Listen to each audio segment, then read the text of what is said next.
नमस्कार विद्यार्थी मित्रांनो, पुन्हा एकदा स्वागत आहे आपल्या यूट्यूब चॅनलवर, अर्थात मनतरंग हर्षल कोठावदे लॉग या यूट्यूब चॅनलवर. आजच्या 26 एप्रिलच्या महत्त्वाच्या काही बिग अपडेट ज्या महत्त्वाच्या आहेत, त्यामध्ये 3 महत्त्वाचे विषय आहेत. Good news for CTET students, पवित्र पोर्टल सुरू करण्याचे आदेश आणि 2017 टेट धारकांना संधी. तर हे 3 विषय आपल्यापुढे मांडणार आहे. तर पहिल्यांदा पहिला विषय बघूया आपण. बघा, CTET ॲपियर विद्यार्थ्यांनी टेट परीक्षा देऊ नये किंवा त्यांना पवित्र पोर्टलला संधी देऊ नये किंवा CTET ॲपियर विद्यार्थ्यांच्या विरोधात एक पिटिशन याचिका दाखल करण्यात आली होती आणि ही याचिका आता मागे घेण्यात आलेली आहे. ही आत्ताच्या घडीची सगळ्यात ब्रेकिंग मोठी न्यूज CTETच्या विद्यार्थ्यांसाठी आहे. कारण शालेय शिक्षण मंत्री दीपक केसरकर यांनी टेट परीक्षेची मुदत वाढवली होती महाराष्ट्र राज्य परीक्षा परिषदेने आणि CTET धारकांना संधी द्यावी हा प्रयोग केला होता आणि तो प्रयोग आता यशस्वी होताना दिसतोय. कारण CTET ॲपियर विरोधात जी याचिका आहे ती आता खारिज करण्यात आली किंवा ती मागे घेण्यात आलेली आहे. तर या संदर्भातली ही याचिका आहे. याच्यामध्ये mister Vijay Dhakane advocate for petitioners आणि PS Patil sir, Amol D Lipane हे सगळे गव्हर्नमेंटकडून होते. आणि याच्यावर कोरम म्हणून ज्या न्यायमूर्तींनी न्याय दिला आहे ते आहे रवींद्र घुगे, संजय देशमुख सर. आजची 24 एप्रिल आणि as per court the learned advocate for the petitioner submits on instruction that the petitioner desires to withdraw this petition in view of this petition is dispose of as a withdraw on instruction. आणि दिलेल्या सूचनेप्रमाणे ही petition आता मागे घेण्यात आलेली, ही याचिका मागे घेण्यात आलेली आहे. याचा अर्थ असा होतो की CTET धारकांना पवित्र पोर्टलला नोंदणी करण्यात कुठलीच अडचण येणार नाही. कारण CTETचा निकाल लागलेला आहे आणि सगळ्यात महत्त्वाचं असे विद्यार्थीसुद्धा शिक्षक म्हणून लागू शकतात.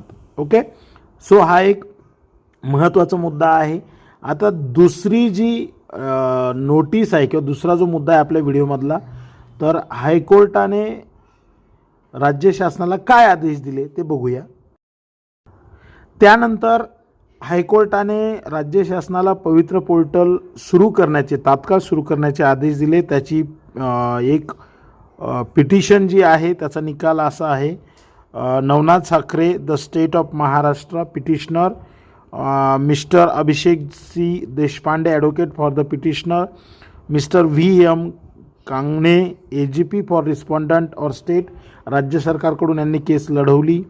कोरम होता रवींद्र घुगे सरांचा, संजय देशमुख सर हे न्यायमूर्ती होते.